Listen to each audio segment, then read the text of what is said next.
Hello, friends. Oh, it works. Sorry, I was having some interesting technical difficulties earlier, and I am so excited that this is working.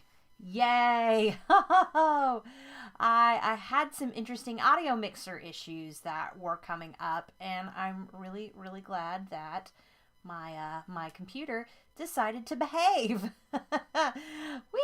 That was a fun little afternoon. So, welcome to AGB Reads History.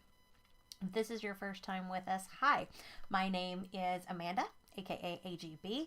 I am a librarian by trade. I like to say that I am a librarian of the teen variety, trapped in an academic librarian's body.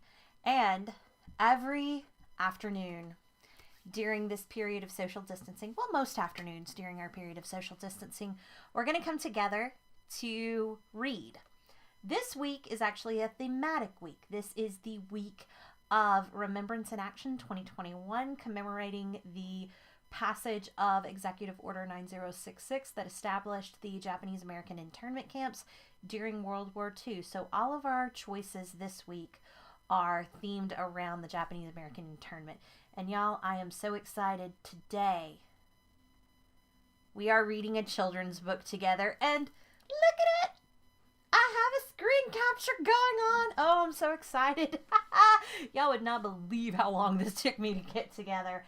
So, I'm super excited today to say that we are going to be reading together A Scarf for Kiko. This is a new children's book released in the last part of last year. And this is by Anne Malaspina and illustrated by Mary Lee Lydiard. I am going to try to channel my inner LeVar Burton as someone who grew up watching Reading Rainbow and reading the books that they recommended. That is to say, I am not doing this for any profit. If you are watching me on Twitch, hi Twitch, and you would like to make a donation to our wonderful group, I would say that would be amazing and wonderful and greatly welcomed. And I will donate any bits, subscriptions, or donations that I get through Twitch or any other platform to Densho, the Japanese American History Memory Project out of Seattle, Washington. Y'all, it's been a long day. I have taught 2 classes. I have another one to teach after this. I had technical difficulties, and my poor brain is just going right now. That's okay, though. We're together. We're reading. And I got my multi-camera setup going, so I'm super excited about this. This book actually does not have a resource page on Densho's education project yet. That is something I am looking forward to them putting up. Honestly, this is such a beautifully illustrated book. I'm really excited to read it together. So I'm going to kind of pace out the reading this time, give you plenty of time to look at the beautiful illustrations on the page. Are we good and comfy? I'm back in my wonderful, had it since college Papasan chair in our happy reading nook with our friends here with us. So now, together, let's read A Scarf for Kiko, written by Anne Malaspina, illustrated by Mary Lee Lydiard.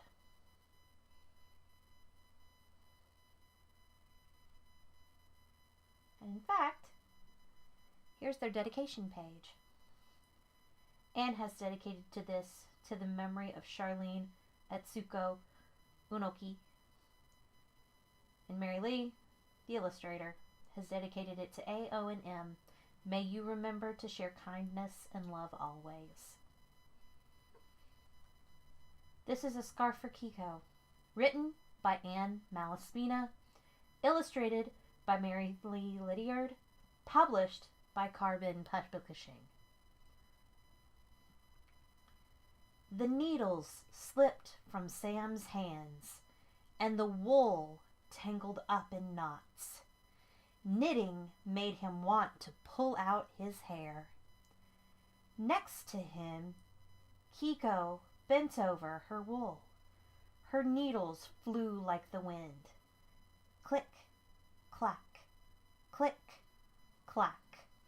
Rows of blue stitches grew inch by inch.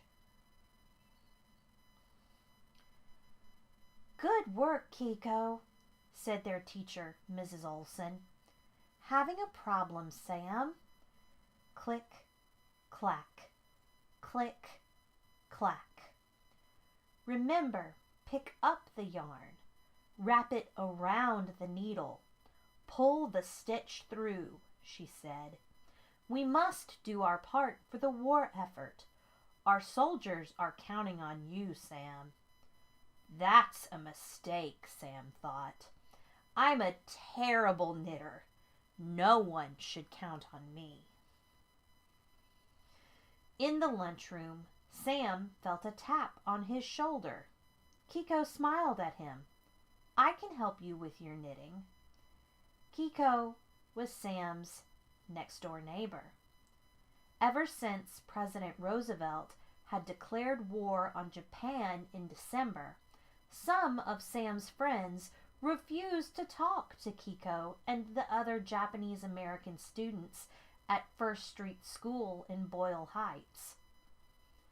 "I don't need any help," mumbled Sam, turning away. Kiko's smile disappeared. "Suit yourself." She turned her back and sat at an empty table. After lunch, Sam played catch with his best friend Jack. "Have you heard from Mike?" Jack asked as he caught the ball smoothly. Sam shook his head. When he thought about his older brother fighting in the war, Sam's stomach tied up in knots like the yarn on his desk. "Don't worry," Jack said. "He's probably too busy winning the war to write a letter." After school, Sam saw Keiko pedaling past him down East First Street on her fire engine red bicycle. A car slowed down. A teenage boy leaned out the window. Splat! An egg landed on the sidewalk. "Go back to Japan," the boy yelled. Her bike skidded, but Keiko didn't fall. She pedaled even faster around the corner as Sam watched. That night, Sam listened to the radio with his parents. President Roosevelt was announcing the latest war news. "Do you think we're going to win?" Sam asked. "If we all do our part," Dad said. "I hear you're knitting for the soldiers. Good for you." Knitting again, Sam sighed. On the way to school, Kiko's brakes screeched at the crosswalk. "Hello, Sam." Knitting needles stuck out of her bag. Standing next to Jack, Sam pretended not to hear. "How's Mike?" The light changed, and they pushed across the street. "I hope he's okay," Kiko shouted, flying down the street. Jack elbowed him. "You shouldn't talk to Keiko Saito. What would Mike think?" Sam's brother had helped Kiko fix her bicycle once. He had shown her how to patch a flat tire and grease the chain. Mike wouldn't mind Sam talking to Kiko, but that was too hard to explain to Jack. "I didn't talk to her," Sam said.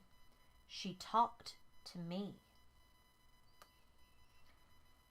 On Friday, Mom asked Sam to go to her favorite flower shop in Little Tokyo to pick up flowers for the Shabbat table. The trolley stopped in front of Mr. Saito's grocery store. Mr. Saito was sweeping up broken glass. Sam got off the trolley with his head down. Mr. Saito did not see him. The flower shop was closed.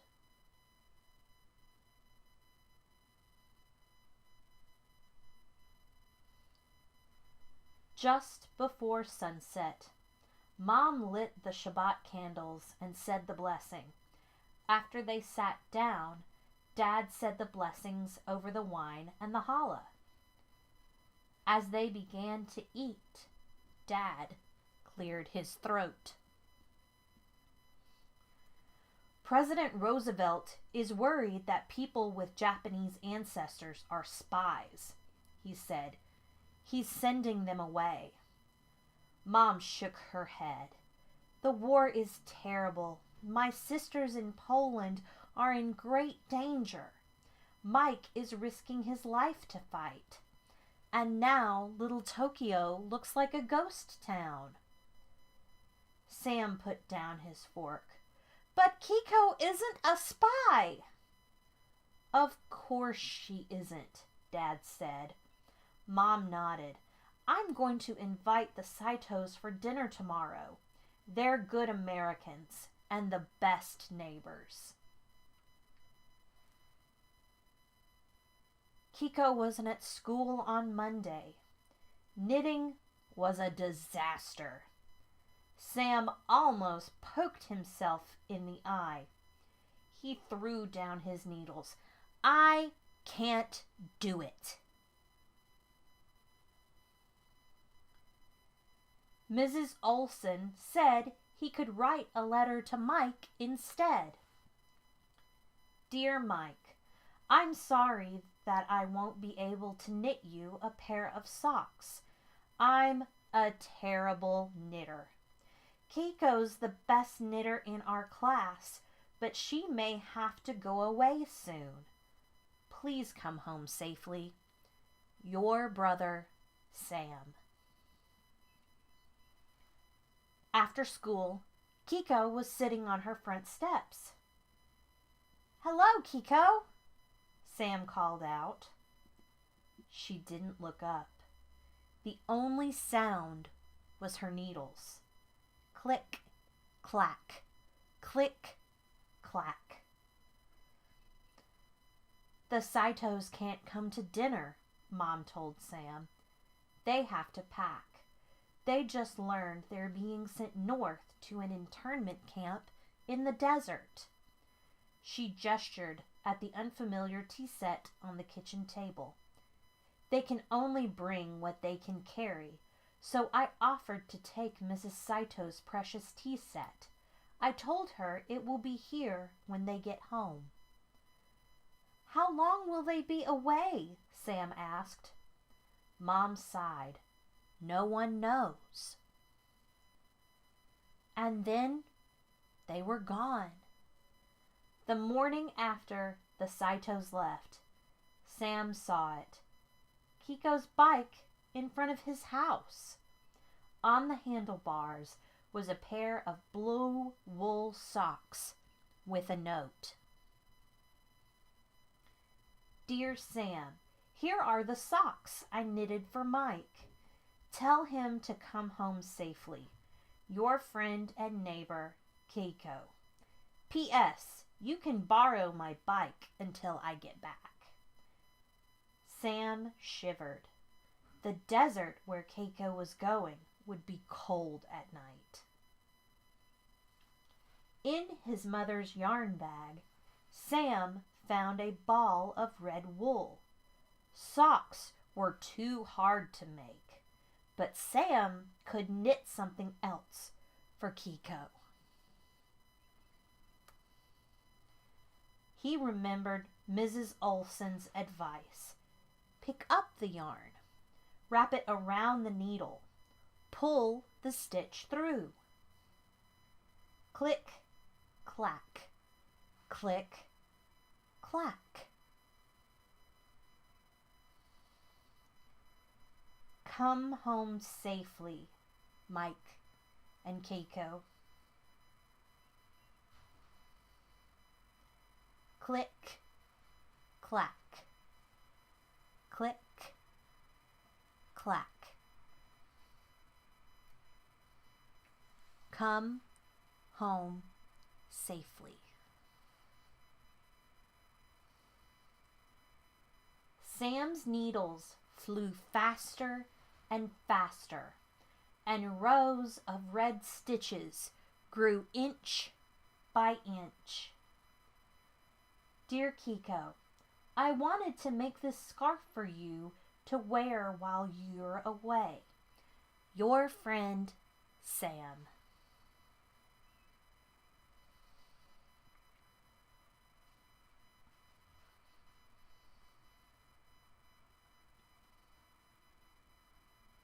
The author's note. This story takes place in the Los Angeles neighborhoods of Boyle Heights and nearby Little Tokyo, where Jews and Japanese Americans lived side by side and attended schools together in the early decades of the 20th century. When Japanese planes bombed the U.S. naval base at Pearl Harbor on December 6, 1941, President Franklin D. Roosevelt declared war on Japan. Even though they had done nothing wrong, suspicions fell on Japanese Americans, and their patriotism and loyalty were questioned. A few months later, the president signed Executive Order 9066, authorizing the removal of Japanese Americans to internment camps. The order was aimed at all people of Japanese descent living near the Pacific Ocean, including American citizens born in the United States, like Keiko in this story. When copies of the order appeared on telephone poles and storefronts, many Japanese Americans had to close their businesses and pack their possessions. Men, women, and children all lined up to board buses, trucks, cars, and trains for the trips to the camps. Wearing a tag stamped with a number that identified their family, they could bring only what they could carry. The top picture is an example of civilian exclusion order directing removal of persons of Japanese ancestry from a California city. And on the left, following evacuation orders, this grocery store was closed. The owner, of Japanese descent, placed the "I am an American" sign on the storefront the day after Pearl Harbor. On the left, members of the Mochida family awaiting evacuation. Mr. Mochida operated a nursery and greenhouses where he raised snapdragons and sweet peas. Then at the bottom, evacuees of Japanese ancestry boarding trains for internment camp at Manzanar, California. Families were taken to 10 isolated camps where they were crowded into barracks behind barbed wire fences. Guards kept watch from towers. The internment camps closed only after the war ended in 1945. Many people had lost their homes, job, and possessions. They had to rebuild their lives from scratch.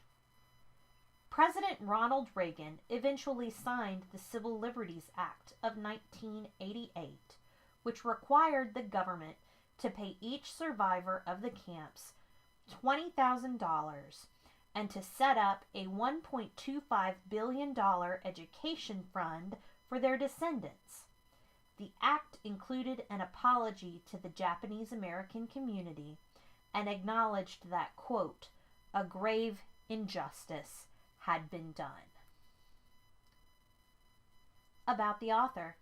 Born in Brooklyn, New York, Ann Malaspina has written over 30 books for young people.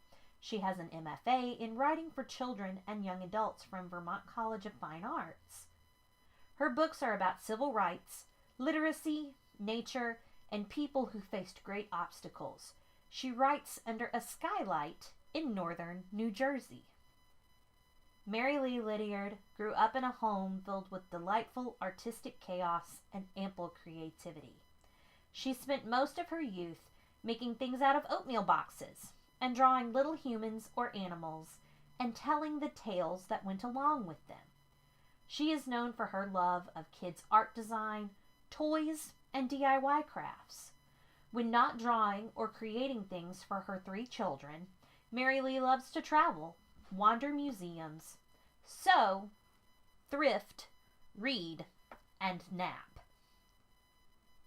And that, my friends, is the end of A Scarf for Kiko. And now that I know how to do this, I think we're going to be doing children's books more often. That was a lot of fun to be able to read this book to you and for you to see what I was reading to you at the exact same time. That was pretty spiffy. So as you'll notice, I was able to check out this book from my local library. I was able to get it on our wonderful e-reader platform. I actually have a copy of this book ordered for myself because I enjoyed it so much. If you enjoyed it today, please order a copy from your local bookstores. Our local bookstores are absolutely indispensable at times like this. This is a local business that you can do a great job supporting.